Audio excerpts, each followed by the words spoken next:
lagi nih ke pertanyaan yang berikutnya dari media sosial Islam itu Indah ya.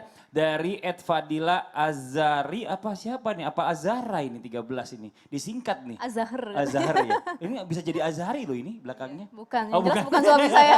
Nggak usah curiga gitu ya. Ini kita coba bikin tenang dulu nih. Assalamualaikum Ustadz Ustazah. Saya mau nanya bagaimana cara ngadepin seorang ibu yang selalu mengungkit kesalahan atau mengungkit jasa kepada anaknya. Dan kadang pula jika memberi nasihat tuh selalu dengan kata yang tidak baik. Contohnya buat apa pakai hijab panjang? Ngaji tapi gini gitulah, saya nggak enaknya tuh di bawah-bawah hijab saya dan minta solusi untuk menjadi anak yang terbaik, juga cara memendam rasa sakit ketika mendengar orang tua berkata kasar kepada kita. Tolong dong Ustadz Ustazah, terima kasih. Wassalamualaikum warahmatullahi wabarakatuh. Ustazah Syifa mau izin dijawab, warahmatullahi silakan. wabarakatuh. Ini pelajaran buat bukan para anak saja tapi juga para ibu yang ada di rumah. Alangkah baiknya ucapan yang keluar dari seorang ibu adalah ucapan yang baik karena itu menjadi doa. Ya, jadi kalau kita ngatain anak kita, kamu ahli neraka, ya insya Allah itu doa dari ibunya. Karena doa ibu itu kaddu'ai Rasul ala ummati, seperti doa Rasul kepada umatnya. Makanya ibu-ibu kalau kesel sama anaknya, ucapkan yang terbaik. Greget nih Mas Fadli sambil kesel. Kamu mudah-mudahan kamu kayak Ustadz Syam jadi hafiz Quran. Amin. Contoh gitu kan. Jangan jomblonya ya.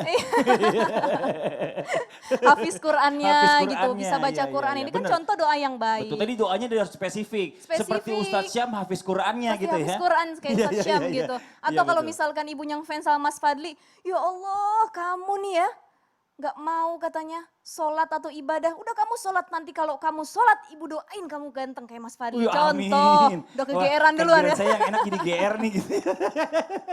Contoh gitu ya, itu kan doa ibu yang baik-baik. Kenyataannya gak gitu ya katanya. Yang gak gitu juga sih lumayan lah gitu. Lumayan. Jadi doa yang baik sama anaknya, jangan anak sembarangan dipanggil gitu kan. Anaknya udah ganteng-ganteng, anak cilok sini loh katanya.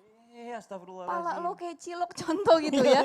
Gimana anaknya enggak keras hatinya kayak cilok gitu kan. Karena ibunya pun dari ucapannya tidak menunjukkan doa kepada anaknya. Jadi ibu apapun yang keluar dari mulut kita usahakan sumpahnya atau ucapannya itu adalah ucapan yang menjadi doa dan kebaikan buat anak-anak kita. Nah, sebagai seorang ibu bisa kita contoh Nawarah binti Malik. Nawarah binti Malik ini adalah ibunda Zaid bin Sabit, seorang pencatat Al-Quran atau yang hafal Al-Quran, sahabat Rasulullah yang hafal Quran di usia muda. Dia punya ibu ketika masih muda, Zaid bin Sabit itu datang kepada ibunya, usianya sekitar 8 tahun ketika itu dia datang, wahai ibuku, aku ingin ikut berperang dengan Rasulullah. Apa kata ibunya? Tidak membuat down diri dan hatinya. Dia bilang, datanglah nak kepada Rasulullah, minta izin kepadanya. Ibu tidak bisa mengatakan iya atau tidak, karena ibu tidak berhak.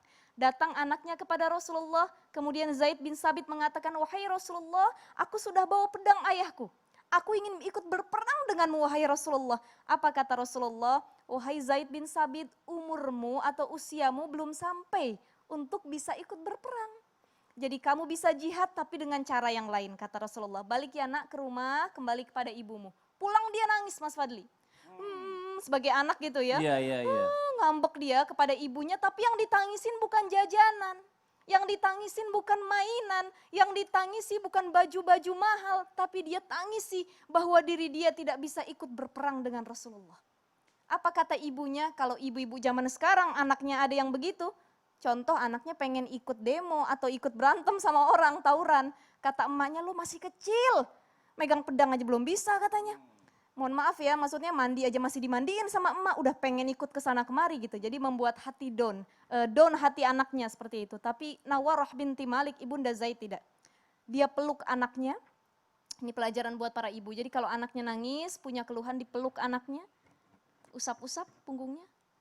Sampai dia kelar nangis kita tanya, nak, anak kenapa? Kata anaknya, aku gak boleh ikut perang sama Rasulullah. Dipeluk sama ibunya. Udah gak usah nangis nak. Ingat jihad kamu bukan hanya berperang. Bukan hanya berperang dengan Rasulullah. Tapi jihad kamu salah satunya adalah menghafal Al-Quran. Mempelajari ilmu agama, itu jihad kamu di usia seperti ini. Oleh karenanya ibunya bantu Zaid bin Sabit menghafal Quran. Pada usia 8 tahun dia sudah hafal Quran sebanyak 17 juz kala itu. Karena Quran belum turun semua. Dalam waktu 2 hari. dihafal. Inilah peran seorang ibu. Makanya kalau ibu kita mengungkit kebaikannya, itu salah juga. Tapi kita sebagai anak tetap, jangan kita berkata wala takullahuma uffin, wala tanharhuma, jangan membentak dia. Wa kullahuma kaulan karima. Tetap kita berkata yang sopan, lemah lembut. Iya ibu, mohon maaf, saya tahu ibu yang melahirkan saya minta maaf gitu. Jadi di sini ada kalau dalam usul fikih itu kias aulawi. Jadi kias aulawi artinya tidak boleh memukul ibu kita, menyakiti hatinya, berkata saja tidak boleh, apapun ya, apalagi yang lebih besar daripada perkataan itu. Jadi yang harus kita tekankan adalah kita tetap bersikap baik kepada ibu kita dan kita nasihati, komunikasi. Terkadang kita ingin menyampaikan kebaikan tapi ternyata omongan kita yang salah, cara komunikasinya makanya yang kan salah. kalau misalnya kita menghadapi api itu jangan kasih api lagi tapi kasih air biar ademin adem gitu. betul. Itu ibunya insya Allah juga akhirnya sadar. Kalau ibu kita marah-marah, doakan saya aja yang baik-baik ya Bu ya biar saya jadi orang yang soleha. Dan cari gitu momen yang tepat, cari momen yang tepat. Sekarang kita lanjut.